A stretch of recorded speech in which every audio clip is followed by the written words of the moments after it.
Hello, and thank you for joining us today. I'm Cliff May, FDD's founder and president.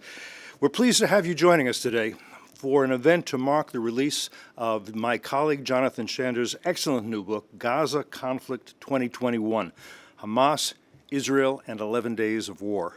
It remains the first and the only book on this topic.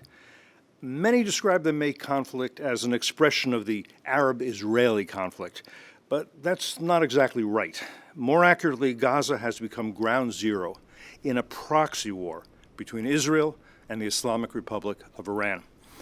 The 2021 conflict, instigated by Tehran-backed terrorists firing over 4,000 missiles at Israeli cities, towns, and villages, was the latest installment in a longer and larger conflict, one that we should expect to continue for many years to come.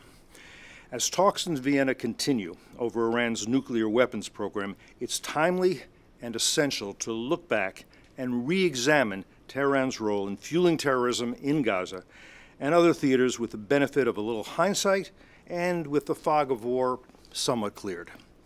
It's also essential to look at how the war started, who was involved, and what was misunderstood or misreported at the time. With that, I am pleased to formally introduce my colleague, Dr. Jonathan Shanzer. He's Senior Vice President for Research at FTD, and he's a groundbreaking scholar of Middle Eastern affairs. He previously worked as a terrorism finance analyst at the U.S. Department of the Treasury, where he played an integral role in the designation of numerous terrorist financiers. His latest book is the fourth he's published. I'm also very glad we have a first-rate journalist here to lead today's discussion. Catherine Herridge is Senior Investigative Correspondent at CBS News. She's had a long and impressive career covering national security and intelligence issues.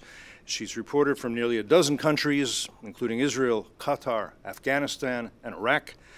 As many tuning in know, FDD is now 20 years old. We are a nonpartisan research institution exclusively focused on national security and foreign policy. FDD is a source of timely research, analysis, and policy options. We host 3 centers on American power in the areas of military, economics, and cyber, which urge the use of all instruments of American leverage to strengthen American national security. We recently also launched our Barish Center on Media Integrity to address the national security threats posed by misinformation campaigns and disinformation campaigns, is the difference, and influence operations. We take no government or foreign corporate funding, and we never will. For more information on our work, we encourage you, visit our website, just fdd.org. You can follow us on Twitter, it's @FDD. So thank you again for joining us for this important and timely conversation. Catherine, I'm pleased to turn the floor over to you. Thank you very much for the introduction. Congratulations on the book, Jonathan. Let's start with the most basic question. Why did you write the book? It's a good question. I obviously watched the outbreak of the war in May of last year, and thanks to the available technology, which has really evolved over the last several years, I was able to watch almost the entire thing on Middle Eastern news channels. So I watched several Israeli channels as well as Arabic channels. And the more I watched, the more I realized that there was a huge disconnect between the American reporting, what we were getting here from our news television channels, but also what was being reported on Twitter, even print journalism, which generally has the ability to wait a beat before coming out with the story. I felt like there was a huge gap. So when the war was over, I took a weekend to kind of relax, and when I got back to work, I kind of realized that I wasn't quite done with the war. I set about writing the first draft of the book, which was about 120 pages. Wrote it in 8 days. And then from there, 8 days. In 8 days, the first 120 all pages. All day, all night? Or? All day, all night. Told the family to leave me alone. And you closed the door. Exactly, Okay. Exactly. Turned up the music and tried to, just stay focused. Admittedly, there were a lot of pieces that I had written already about Hamas in the past. So there was a lot of historical information that I could bring to bear from previous pieces and previous books, for that matter. But after I was done with that draft, I took a trip to Israel, went there for 10 days. It was right before the outbreak of the Delta variant. So when I arrived, nobody was wearing masks and everybody was just allowing for all sorts of public meetings. By the time I left, I felt very lucky that I was able to get those meetings in because the country was shutting down again. But I came home and really spent a lot of time integrating those interviews into the work that I had already written, and then spent a good bit of time editing. And the end result was going from ceasefire to bookshelf in 166 days. That's very quick. It was. Very quick. I don't think it's a publishing record, but certainly it was one for me. So just kind of set the scene for us. You're watching this conflict unfold. Are you in your study and you've got different TV screens up? Is that how you That's exactly right. So I'm watching on TV, I've got my laptop up, I've got my phone out, and I'm watching kind of all three at the same time. Apple TV is a remarkable technology to be able to watch on the big screen, two Israeli channels and a large number of Arabic channels. And so I'm flipping back and forth between these, and I'm watching the coverage at home, and I'm thinking something needs to be written about the gap. And that's ultimately what drove the project. So tell us more about the gap. You're watching this conflict unfold in real time, and you're saying to yourself, why do I feel like I'm watching a conflict through a certain lens on this channel, and then I'm seeing and hearing something? Is that what was happening completely different on another channel? No, absolutely. Part of it was the description in our media that this was yet another round of Arab-Israeli violence, when in fact what we've seen over the last several years is that the conflict between Israel and its Arab neighbors is shrinking, right? We've seen 4 different peace agreements emerge and kind of an overall normalization effort that's underway, still underway today. Sort of in the context, though, of recent history, when you talk about normalization. Absolutely. Right. So the UAE, Bahrain, Sudan, Morocco, they all normalized with Israel in 2020, and that has that continued into 2021. In fact, one could argue, as I did in the book, that the war was actually a stress test for Israel and its new peace partners. And in fact, they got through the test and they're stronger for it now that the war is over. But that's not what was being reported. There were also, I think, a lot of people who were framing this as a Palestinian-Israeli issue, which of course one can certainly make that argument. The fight between the Palestinians and Israelis persists. However, I think it's important to note that the fighting was in Gaza. And the rulers of Gaza are Hamas, and Hamas is a terrorist group that is funded and backed by Iran. So let's just sort of set the table for our viewers who may not know who all the players were during that period. So let's start with Hamas. What is Hamas? How does it operate? Where does the money come from? Sure. So Hamas is a designated terrorist organization, designated here by our Treasury and State Departments. They've been carrying out attacks, gruesome acts of violence against Israel since the late 1980s, since the outbreak of what was called the First Intifada. This was an organic Palestinian uprising against the Israelis. And the organization has really made a name for itself by carrying out suicide bombings, firing rockets blindly into Israel, digging tunnels designed to be commando attacks. They are funded in large part by the Islamic Republic of Iran, which is the world's foremost state sponsor of terrorism. Now, this doesn't mean that there weren't organic reasons for these groups to want to tangle with Israel, but the support that they get from the likes of Iran is really hard to ignore at this point. So let's talk about those 2 points. First of all, let's address what would the organic reasons be, and number 2, what would Iran's objective be financing Hamas? Sure. Well, the organic reasons are quite simple. It's a conflict between the Palestinians and Israelis. It's a clash of nationalism that dates back to 1948, if not before, when Israel was created. And so there have been different iterations of groups that have tried to undermine or destroy Israel over the years. Hamas is one of many. And so they certainly have their own reasons for wanting to war against Israel. But with the help of Iran, their abilities skyrocketed. And of course, Iran has been, since the 1979 revolution that brought the Islamic Republic to power in that country, they have really, they've made it their primary goal Other than just simply regime survival, one of their primary goals is the destruction of the state of Israel, and they enlist terrorist groups to help them in that regard. So Hezbollah is another group that you've probably heard of. In Lebanon, that's another group that's on the Iranian payroll. There's Islamic Jihad, which also operates out of the Gaza Strip. And then there are Shiite militias in places like Iraq and Syria. There's the Houthis in Yemen. All of these groups are part of a constellation of Iranian support.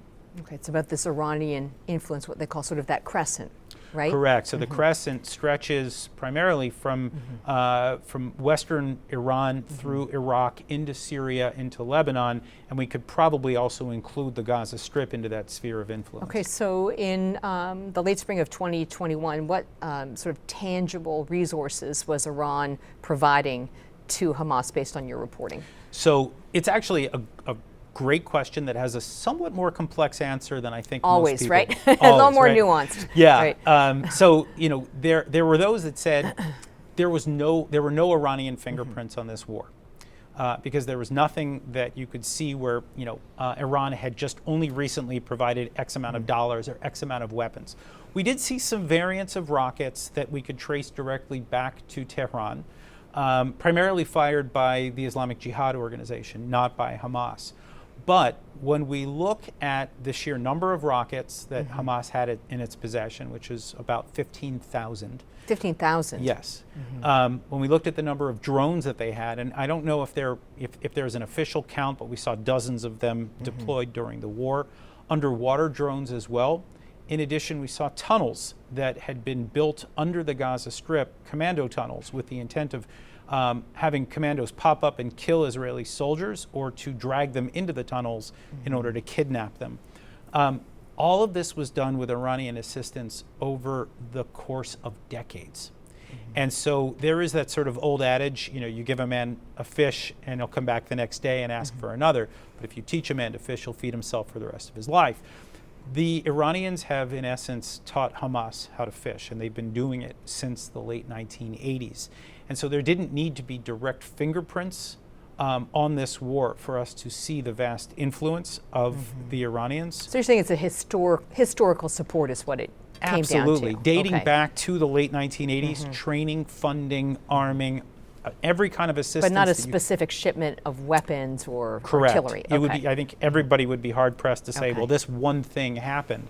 But I think you could actually see at the end of the war, and even during the war, where Iranian regime officials were bragging about the help that they provided to Hamas, and were sort of crowing about it, talking about how this wouldn't have happened were it not for Iranian support. Almost the sharing of tradecraft? Correct. Okay. Yeah. Okay. So Hamas, Iran, the IDF. What is the IDF? What was its function, role during this conflict? Sure. So the IDF is the Israel Defense Force. This is an army, a professional army, arguably the most advanced army in the Middle East.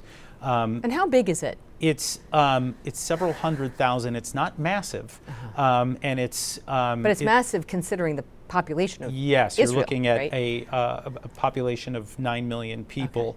And it's a tiny country. This is smaller than the state of New Jersey, and so. But this is an army that, unfortunately, and Israeli military officials will sort of joke about this, that they've got a lot of practice, too much practice, in terms of going to war. Because this just, in terms of Gaza conflicts alone, this is the fourth since 2009.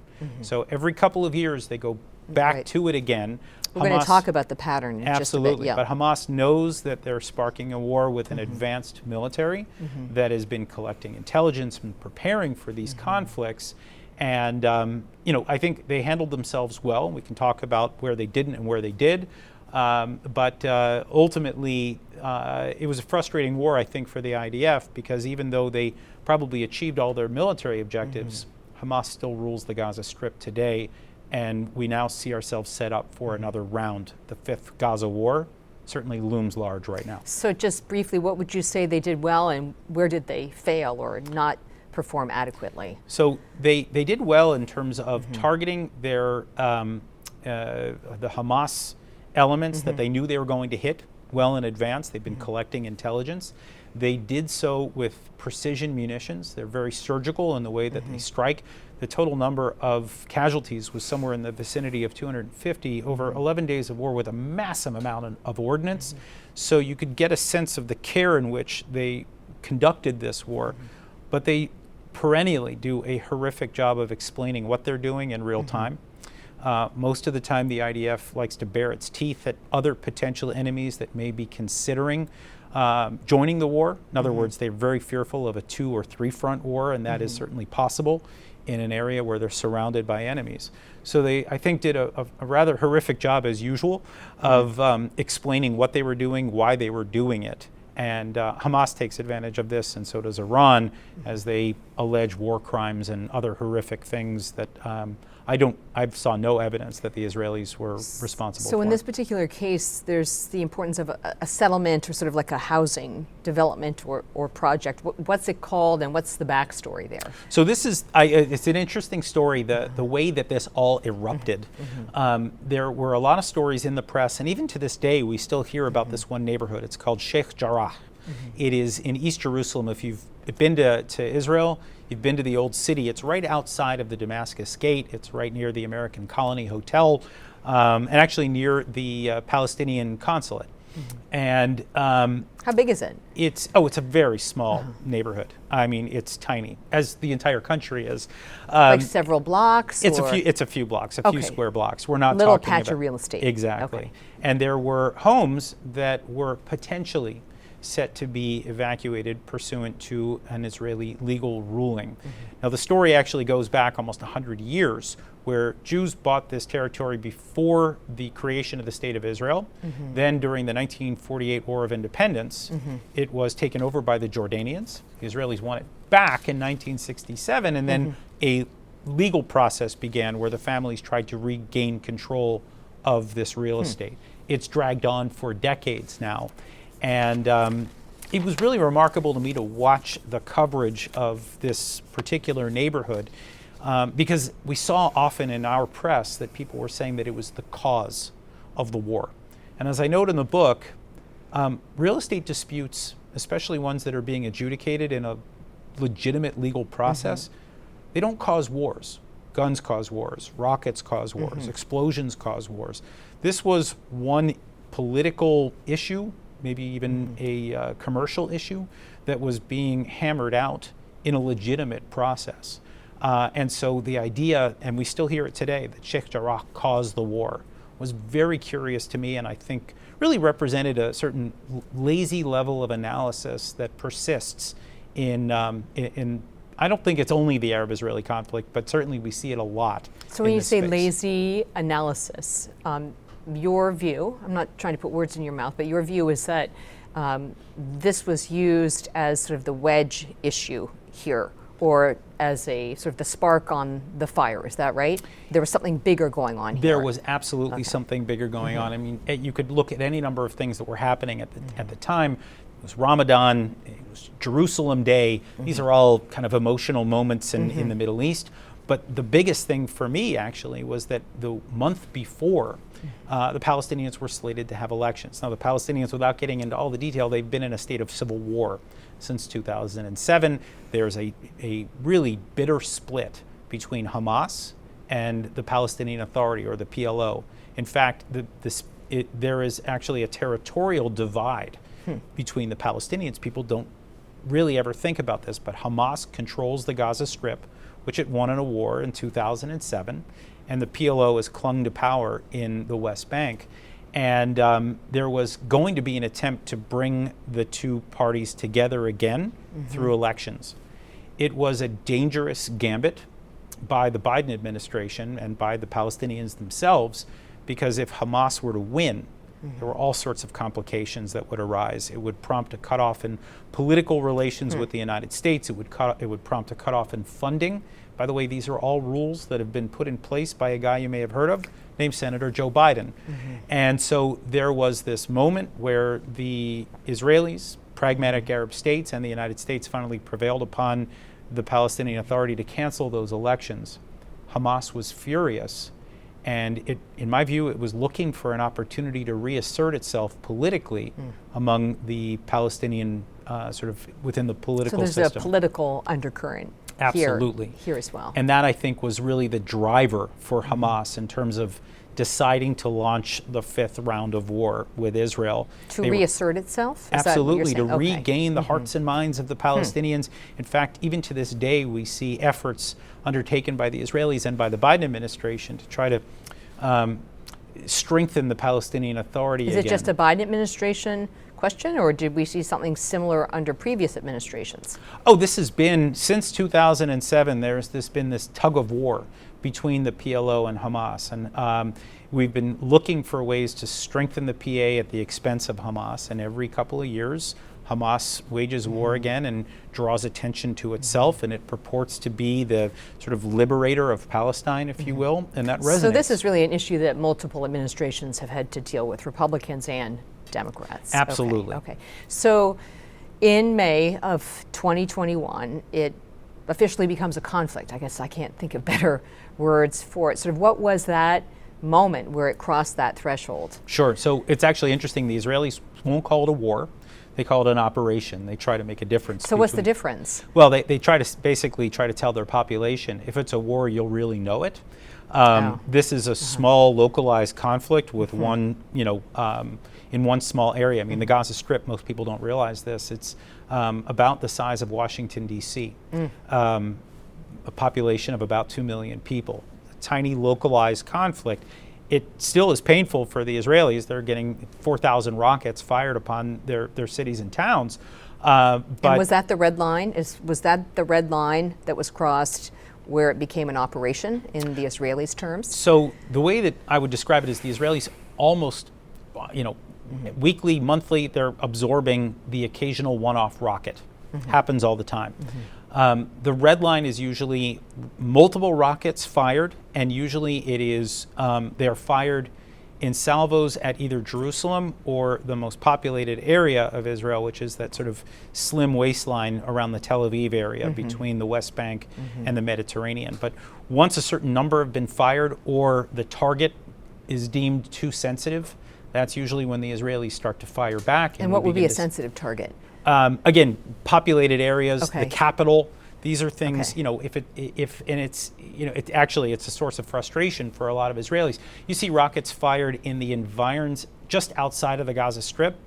Israel will simply try to knock those down with its air defense system known as Iron Dome, and then it's back to business as usual. But if you fire into these metropolitan areas, well, that's when the Israelis begin to respond. And it's actually a source of anger for those in that immediate area right outside of the Gaza Strip.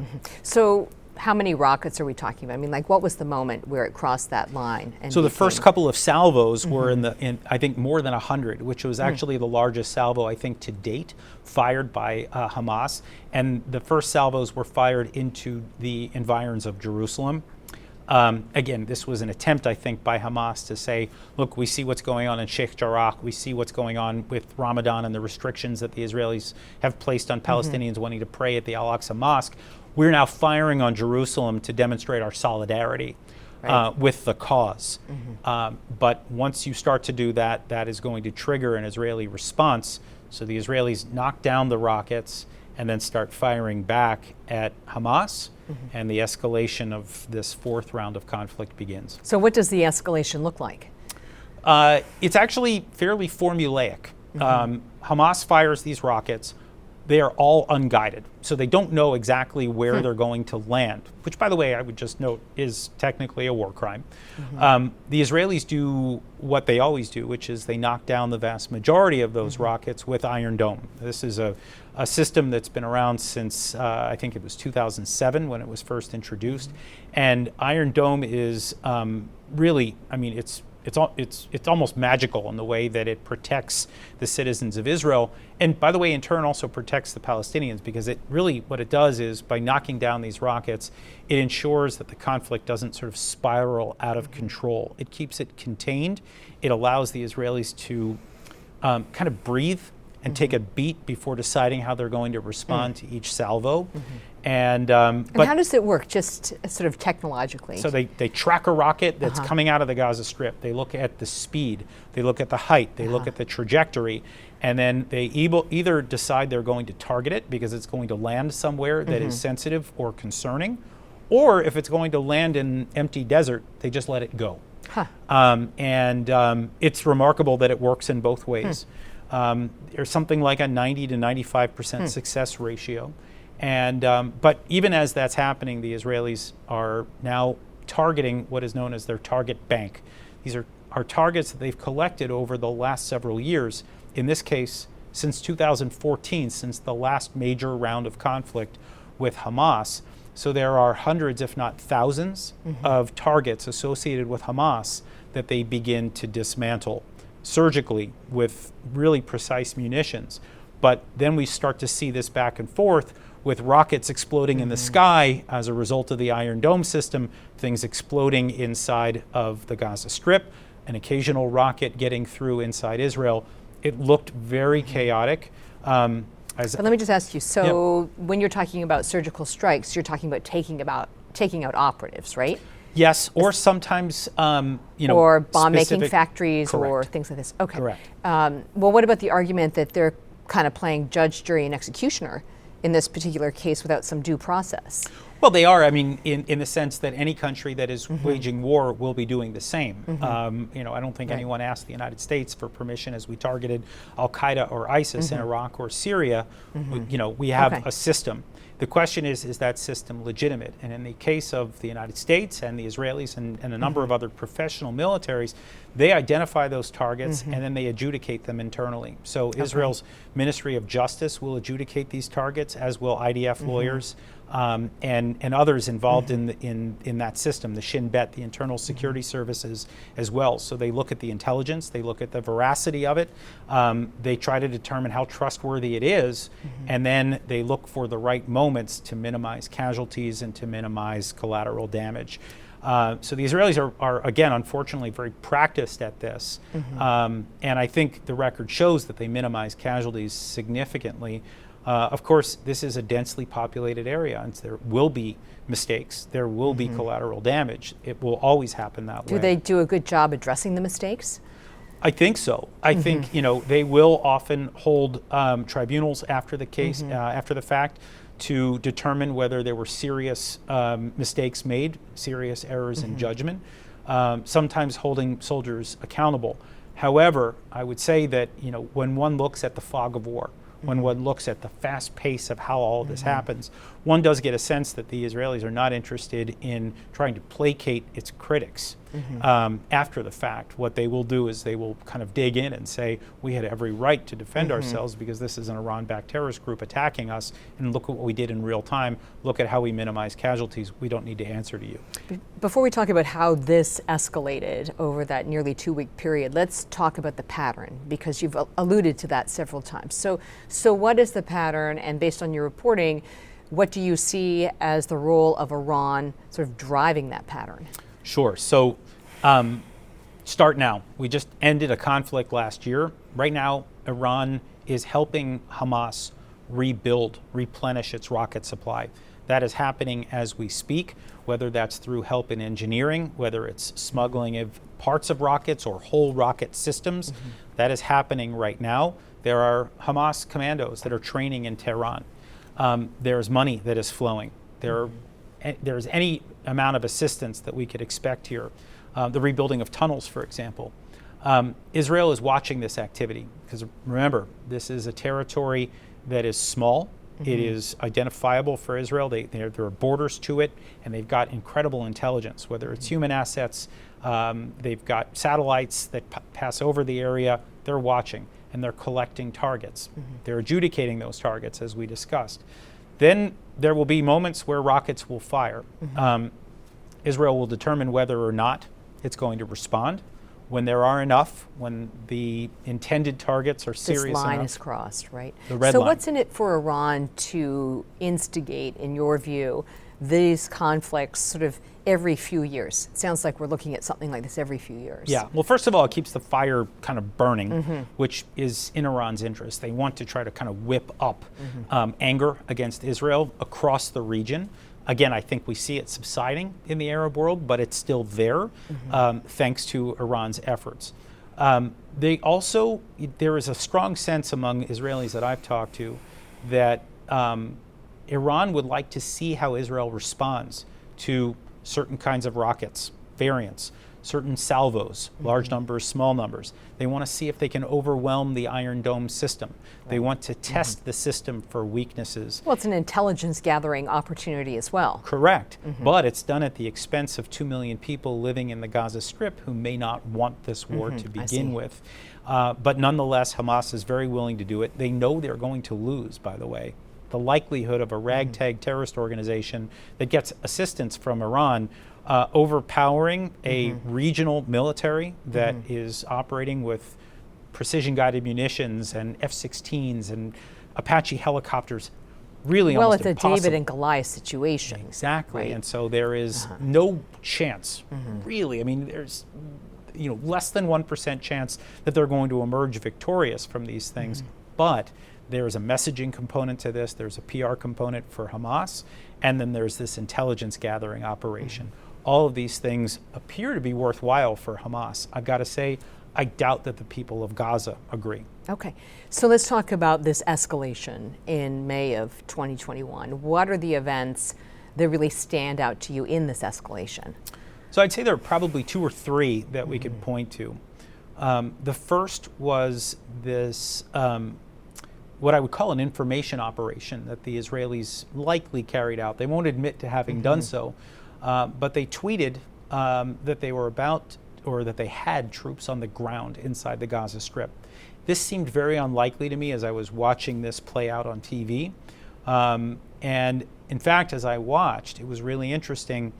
The US media was reporting that there were in fact troops on the ground, that there was a ground war taking place. The Israeli media could not acknowledge this. They could not confirm it. And I saw multiple reporters standing on the hilltops overseeing the Gaza Strip saying, none of my sources can confirm. I don't see anybody behind me. I don't see columns going in. So is the confirmation coming from the tweet? It was You the think, tweet, or- and then there was a statement that was put out by the IDF spokesperson.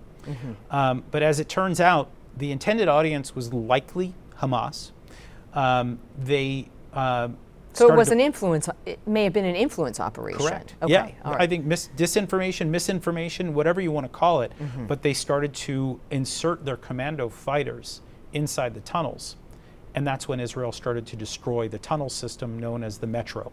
The Metro was dozens of miles of tunnels that were created, again, to kidnap or kill as many Israeli soldiers as possible.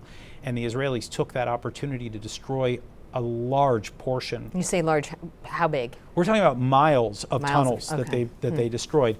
I think they ended up getting less than half because they couldn't hit all of it because some of it snaked underneath hospitals and schools and apartment buildings and things like that. So the Israelis had to be very careful what they hit. They mostly hit the tunnels that went underneath streets that where they didn't see cars, they could destroy it. And how sophisticated are the tunnels? Are these like sort of dirt tunnels? Are they sort of somewhat finished? They are semi-finished, I suppose. You know what I'm getting at, yeah, right? This is cement primarily and reinforced with steel often. What is actually shocking about them is, I mean, they are still, at the end of the day, somewhat crude. However, they are made out of materials that were diverted. These materials were supposed to go toward the rebuilding of Gaza after the last war in 2014, but a lot of it was diverted. In one tunnel tour that I took during that visit in June, you could actually see some of the bags from the cement from the UN Relief and Works Agency, which is the agency that is designed to help the Palestinian, those that call themselves refugees. Right. So you get a sense of the cynical nature of all of this. But nonetheless, it was a moment that, getting back to the Metro moment, it was a moment where I think the American media was furious at the Israelis for misleading. However, the Israelis looked at it as kind of a victory, that they were ultimately able to destroy this tunnel system that Hamas had tried to keep a secret for the better part of 5 to 7 years. So to just follow it through, your sort of connection of the dots is that the Israelis indicated that they had people on the ground when they didn't, to cause Hamas to do what? To flood that tunnel system with their commandos that were trained in Iran, highly trained people. Wow. So they were able to take out some of their top personnel as well And the as a tunnels. key military asset that Hamas had been preparing for a surprise attack.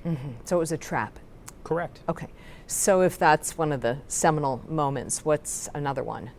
Another one was the destruction of an office tower known as Al-Jala Tower. You may recall Yes. this was the building that housed AP and Al Jazeera.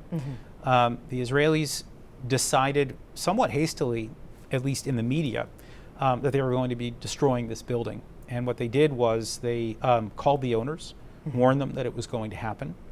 And is that based on your reporting, or? Oh no, this is all open all source. open source now. Okay. They also have this ability to call every cell phone inside the building or in a certain radius.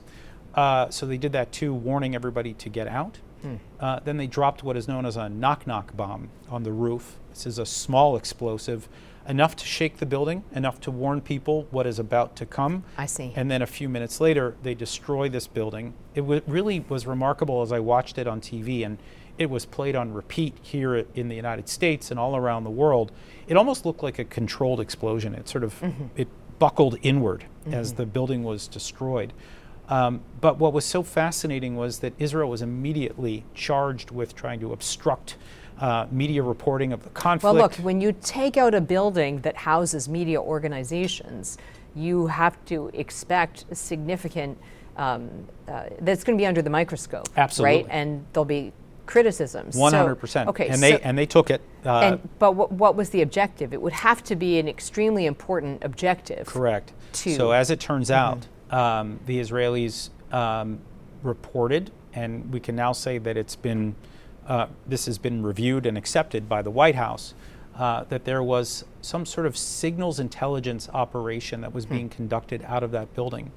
That the goal was to, in fact, jam the Iron Dome system with signals intelligence tools.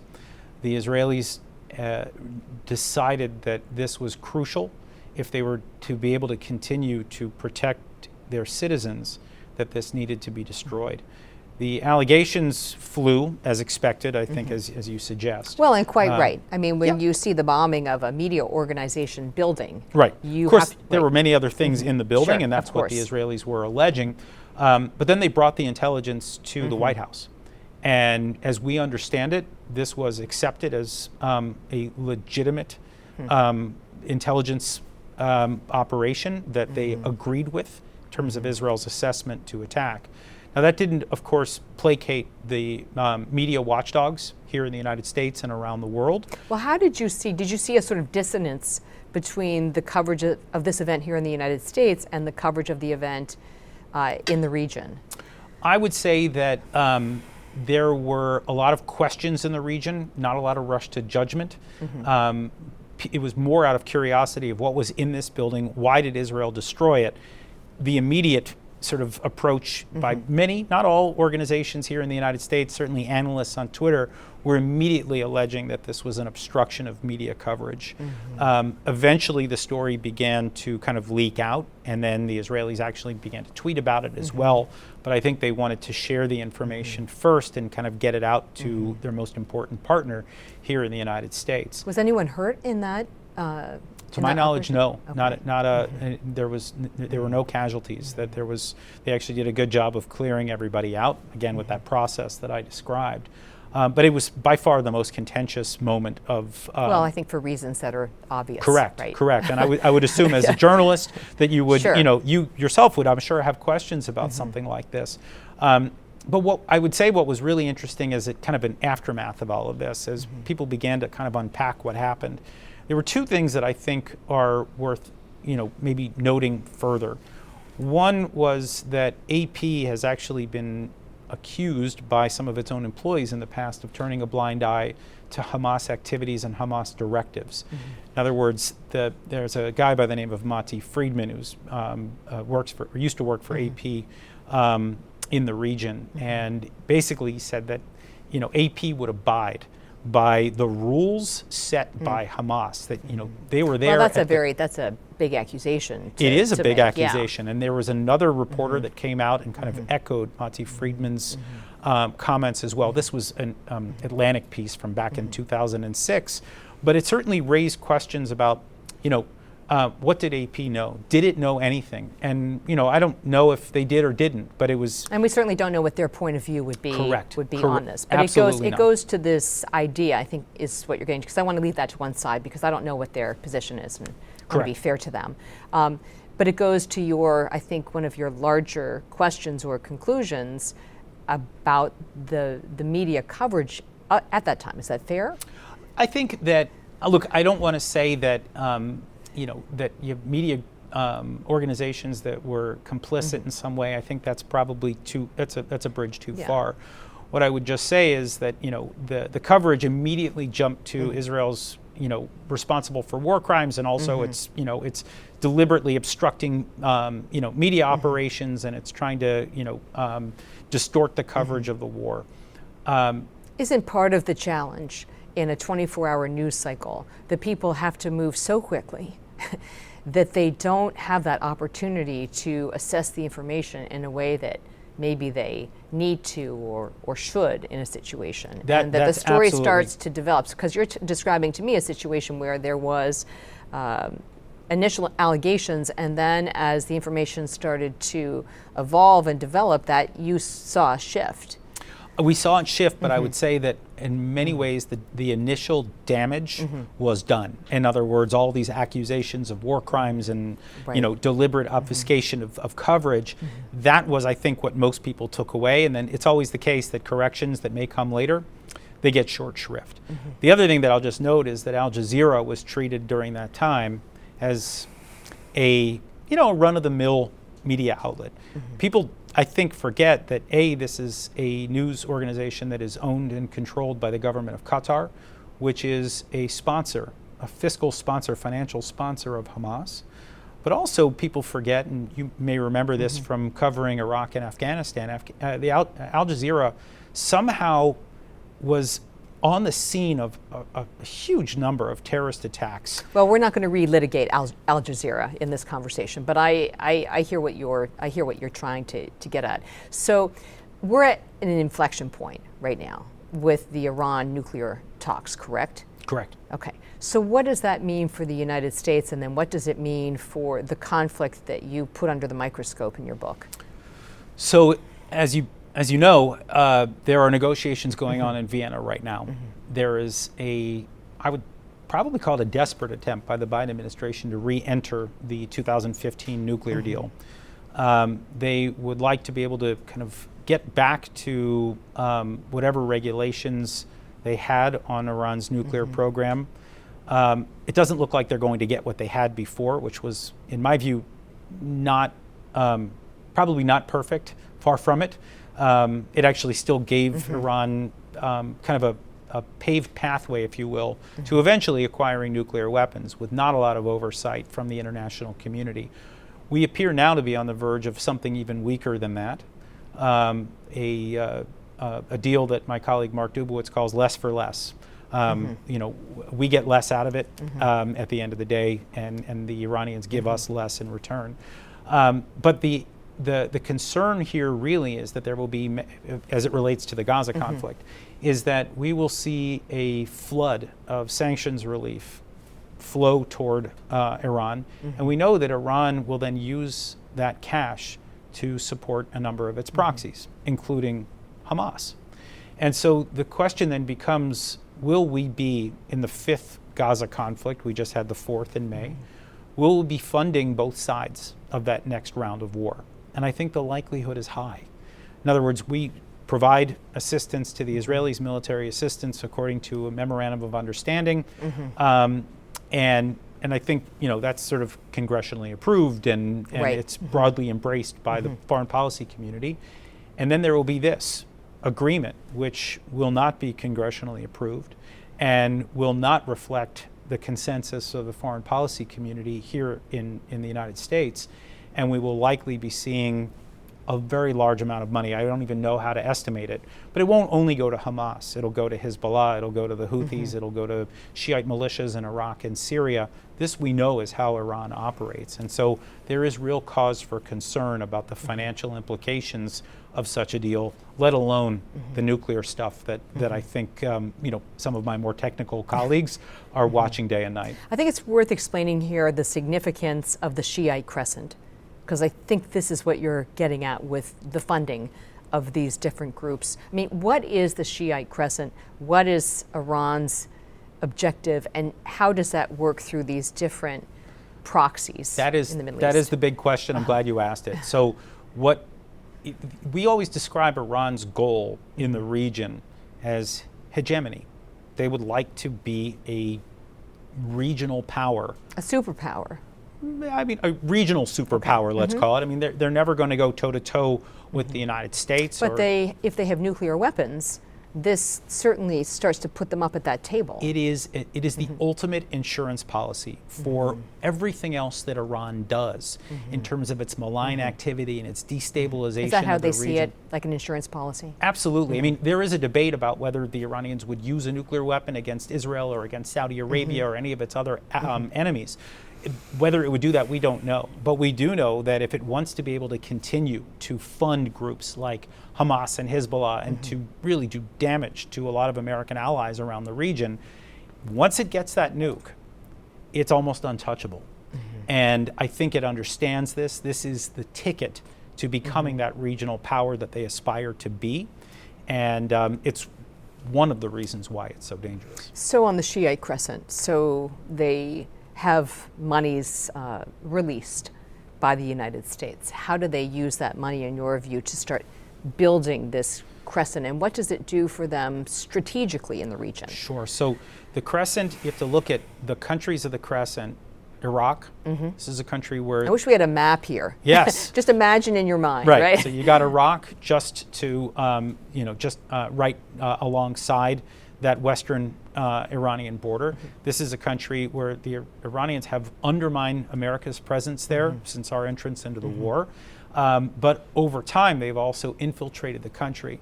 And what are Shiite militias that are known as PMUs or PMFs, Popular Mobilization Unit or Popular Mobilization Forces. These are forces that are funded and trained by Iran, and they have dual loyalties. They're not loyal to the Iraqi government per se. They answer to Iran. And so what we have right now is a country that is heavily influenced by the Iranians. There are some efforts to fight it, but it is still a very precarious situation. So that's one territory. Next territory over is Syria. Right. That's the Assad regime. It's been under fire for years since the civil war broke out, and the Iranians have actually inserted militias there, including Hezbollah, to prop up that state. But in the process, they've taken control of it. They've got their arms around the neck of the Syrian state. And then you have Lebanon, which is owned and controlled by Hezbollah. And this entire area, this land bridge. Well, I was going to say, this creates a land bridge now. Correct. Right. And that is smuggling of weapons, including precision-guided munitions, very dangerous weapons. And all of it is designed to flow west toward Hezbollah. And Hezbollah is by far the most lethal of the proxies that Iran supports. And the goal really is to gain control over this territory, destroy Israel, and establish that sort of solidified foothold in the Levant, in the Middle East. And so there is this strategy that continues to play out. The Israelis are constantly fighting it wherever they have to. And there is, by the way, a shadow war that I describe in the war as well. They call it the war between wars, where the Israelis are constantly trying to take out Iranian assets that are moving throughout this land bridge or Shiite Crescent area. And what's the historical significance? I mean, this is not just happening because it's a good idea in 2022, right? I mean, isn't there some historical significance to creating this Sure. Well, Shiite I mean, Crescent? you've got an Iranian nation that sees itself as, wishing to reclaim its former greatness. It was once a regional power centuries ago, and it would like to be that again. There's also, I think, a sense of that the United States is beginning to retrench. I was going to ask you, so, the U.S. government, the previous administration, the current administration, if we put Ukraine and Russia to one side right now, there's been a pivot to the Pacific. Correct. So what does that mean for Israel, the Middle East, and the conflicts that you lay out in the book? Oh, look, that's the big question. It's the biggest question. I mean, here you have what I would call neo-isolationist trends here in the United States, on the left and on the right. During the Trump administration, we saw maximum pressure on Iran, even as we look to draw down from the Middle East. Now we have no pressure on Iran, even as... Or say less pressure. I mean, advocates would say very controlled little pressure. Very little. Right. We're looking at really, an attempt to get back into a deal to provide, sanctions relief. Not a lot of restrictions put in place to keep Iran in check. And so the Iranians see this and they smell opportunity. They look at this as a moment where we want to get out of the Middle East. And again, this is a fairly bipartisan sentiment right now. And we want to pivot to Asia.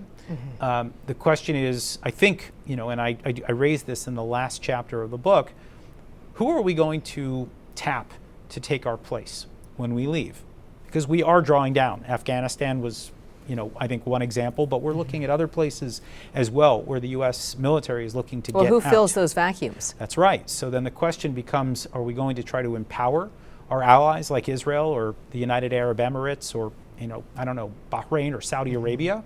Or are we going to allow the Iranians to fill that void? And right now, I don't see clear answers to those questions. And I think that is really the thing that I challenge the U.S. foreign policy community to think about that at the end of the book. We're having this conversation in the third week of February where 190,000 Russian troops are concentrated around the border of Ukraine.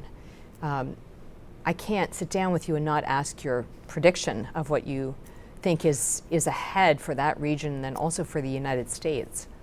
I would say that this is a test for the United States, first and foremost, that there are other crises right now where malign actors are watching carefully to see how the United States conducts itself. I would say that the Biden administration has thus far done a good job in terms of coordinating with its allies overseas, warning about the consequences primarily through sanctions, but perhaps in other ways as well. However, this is far from written, and if the United States does not deter an invasion of Ukraine, we could see an impact in terms of the way China looks at a possible invasion of Taiwan. We could see an impact in terms of the way that Iran would view a possible dash to a nuclear weapon. This could have an impact on the way that North Korea looks at our deterrence in the region. There's any number of conflicts that I think bad actors are watching. So it's not done, but it is certainly cause for concern. Now, as for trying to predict what Putin does next, I have no idea. I would say, though, that a full invasion, full occupation of Ukraine seems like a lot for him to take on. I can imagine him taking kind of a slice of Ukraine, a half measure, and then waiting to see what the response is. And if there is, not a concerted global response to his aggression, well, then he might see that as a green light to press forward. If he does feel like his sword meets steel, so to speak, then perhaps he might be deterred and there may be a way of walking him back. But this is not an easy moment for American policy because, again, I believe that a lot hangs in the balance, and really probably more than anything, it's that credibility as we enter into this great power competition with China. If we cannot deal with Russia, which is economically, this is not a powerhouse. And militarily. Well, so many factors are going against Russia economically, demographically, natural resources.